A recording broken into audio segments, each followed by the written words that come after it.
This smells expensive. Yeah, it does. It smells like... Smells more good than a little bit. Yeah.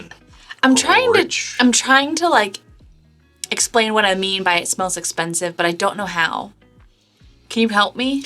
Yeah, it is incredibly dense. It has a really strong, beautiful fruity note in there, kind of like a strawberry, cherry, even a little bit of like grape plum types. You get this red purple fruit thing. It smells like it also smells like something you would drink while sitting inside of a car that had really nice, in the back seat of a car. You're being chauffeured around in a vehicle while you're drinking this, and there's the smell of like beautiful, expensive leather. Yeah, this smells like mahogany and leather and like... And then just fruit, like the most beautiful fruit. Expensive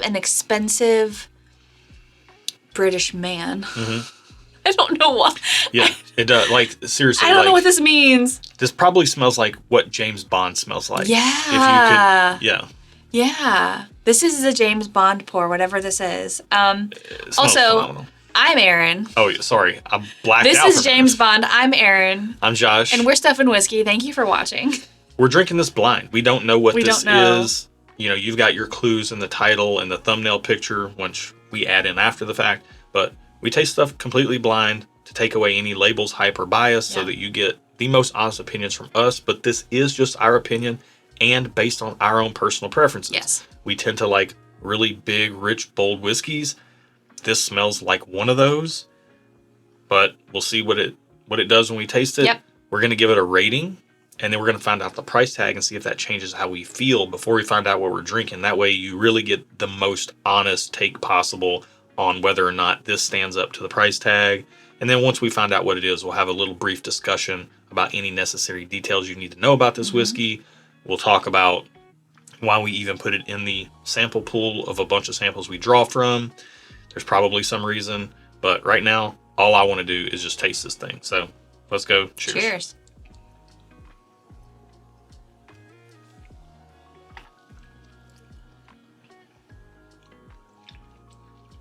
Oh, that's a little surprising.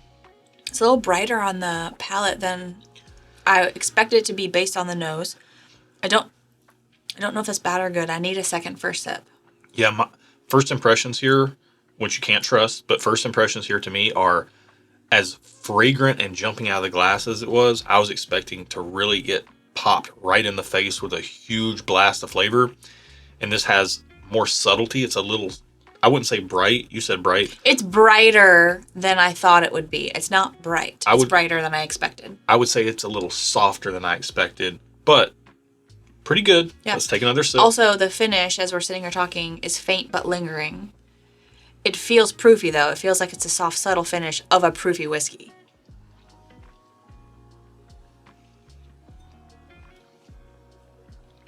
As per usual, the second sip is building for me. Mm-hmm. Wow. Okay. Whoa, here we go.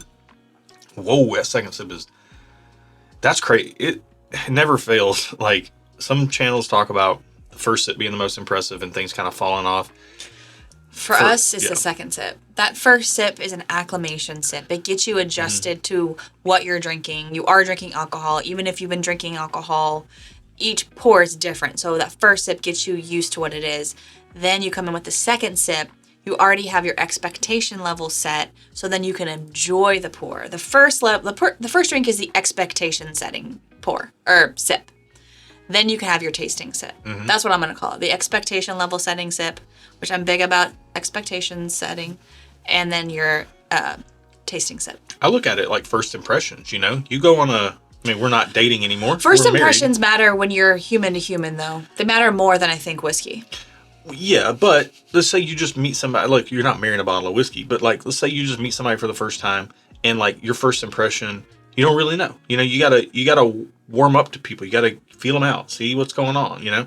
And as you get to know them more, you know, it doesn't take long, you know, a few seconds, get to talking, chit chat, and you get the feel for it, but like, you never know.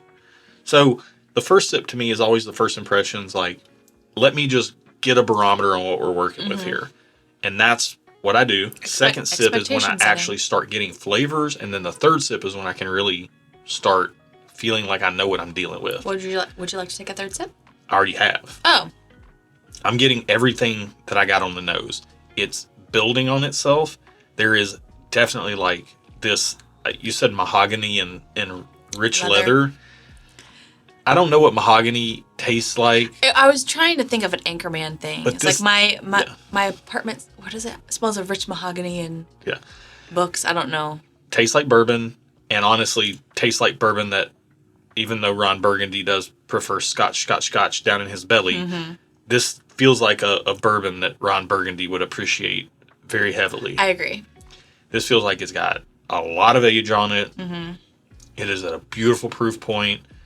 It's not super duper sweet. It's got sweetness, but I feel like oak and age is on the forefront, and the sweetness of it kind of falls in the background, but in a balanced way. Like it's not a pour that I would call too sweet, which is really good because I don't like pours too sweet. So I really like the balance of this.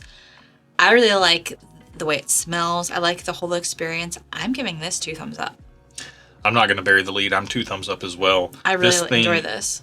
The rich fruit on the nose, and then having that backed up with this like mahogany and leather and oak, sweet oak, that flip-flops on the palate for me. It leads with this sweet oak and this like beautiful antique leather type of note. But then as that dissipates, the fruit starts to come in and shine and bring the necessary sweetness to balance out that old oak. Would you call it more of like a stewed fruit note? Yeah. Yeah, 100% like stewed fruit, really rich, dense. Not a lot does what this does. This feels like incredibly special whiskey. So like if this is a shelfer at all, that would be amazing. My brain would explode if this is the shelfer. I mean, on the internet. We'll find out the price and see if it changes how we feel. I'm going to be honest with you guys. Like, if this is $300 to $500, everything makes sense. Before I see the price, because I'm normally the cheaper one when it comes to whiskey. I'm the cheapskate. No. Based on what I'm tasting, I don't normally do this, but based on what I'm tasting, I would stay 2 thumbs up if this is $200 or less. If I could pay $200 for this, I would buy 2 bottles. Okay. This is phenomenal. So now I'm gonna phenomenal whiskey. 83 in our key. Price tag is. Shut the front door. Is it low? I'm saying 2 thumbs up. Is it 200? It's 150. 2 thumbs up. I'm saying 2 thumbs up. 2 thumbs up all day long. Because this tastes like it was out of our budget. Like this tasted to me like it was going to be more expensive than we could afford. Well, now here's the other hurdle. 150 Can you find it? I don't think, if this is $150, I don't think you're going to be able to find it. Probably not. It's not available. Based on the way this tastes and that price tag, is probably George T. Stagg. Go ahead and hit the button. Not George T. Stagg. Really? Also, what would you guess the proof is? Just real quick. 113. That's why I didn't really think it was George T. Stagg. Okay. Well, it's a 111 proof. Oh, I was close. Murray Hill Club special release. 4? Number 4. Dude, okay. And this is thanks to Bill and Delia Kavanaugh, so thank you, Kavanaughs. I've never heard of this before, so can you explain this to me? It was a special release. Okay. Oh, man, I'm going to actually have to look this up real time. And was it $150 when it was released, but we can't get it? And it was available, too. Like, it was a special release, but it was out there. Dude, okay, so Murray Hill Club is part of the Joseph Magnus portfolio. Okay. Nancy Fraley, the blender extraordinaire. She does a ton of stuff with a bunch of different distilleries, helps still Austin a lot. Nancy is legendary within the whiskey community. If you don't know the name Nancy Fraley, you should know the name Nancy Fraley. She works on these blending projects with Joseph Magnus. Okay. And she does a lot of their cigar blends. This is outstanding. And we've only ever had this once before. When did the number 4 come out? It was earlier this year.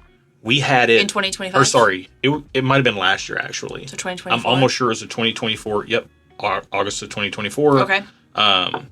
This thing, we had it last year at Southern Whiskey Society. I want to shout out Southern Whiskey Society. Tiny, doing his stuff over there. We had this after many other pours. Okay. And knew it was really exceptional then, but probably weren't able to appreciate it as well as we probably should have. Yeah. It is. This is crazy. So you can't crazy find it whiskey. anymore, essentially? No. I mean, there may be bottles floating around out there, but Okay. I'm getting a little miffed right now because I'm having a tough time finding what I'm... Okay, here we go. It's a blend of 8 and you're already seeing this on screen, but it's a blend of 8-year and 17-year bourbon. Oh, wow.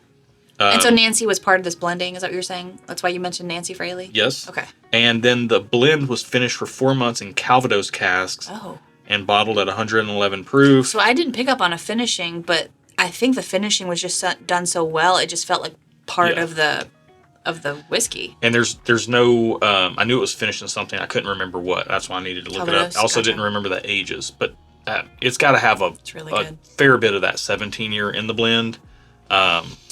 Shoosh, man. That's really good. I am so wishing we had gotten a bottle of this now. Me too, man. Look, guys, we do this on the channel for you guys. Sometimes we miss out on releases because we want stuff to pop up blind. Am I sad I missed this release? Yes, very much so. Would I do seemingly questionable things for a bottle of this? 100%. Am I going to be paying attention the next time a Murray Hill Club release comes out? Absolutely. Yeah, I'm not going to sleep on this lineup again. And if it says it's, whatever, 6 to 8 year blend, I'll probably just pass right on by. But you stack 8 and 17-year barrels together and you get Nancy in the mix on the blending. Yeah. If it's worth trying, even if you don't end up liking it, it's worth a shot. In my opinion, from my experience, my very limited experience, but my experience. I mean, my head was like in the realm of like a low proof George T. Stagg equivalent, or like this is like pushing, I'm not saying it's to that level, but it's pushing toward, like, this is like a rung down on the ladder from like a Michter's 20 to me. Okay. This is absolutely exceptional. So check it out. Check Murray Hill Club out. Yeah. A lot of people don't know about those releases. I'd never heard of it. We've tried some of the 1 and 2, and I don't think either of those necessarily impressed us. I don't remember, but this one certainly does. If this video impressed you, give it a thumbs up. Think about subscribing to the channel. Yeah.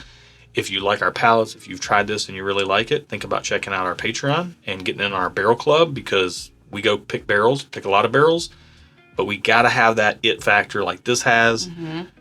And if you like that sort of thing, and you're going to like our barrel picks, check it out down there. Also, if you're just looking for a good online home, a good community full of good people who like good whiskey, no trolls, none of that stuff, you can get plugged into our Discord. Or if you just want some behind the scenes content, additional live streams, things like that, you can join the supporting members tier. Yeah. So, thank you guys so much for watching. Be good to each other. And until next time, cheers. Cheers.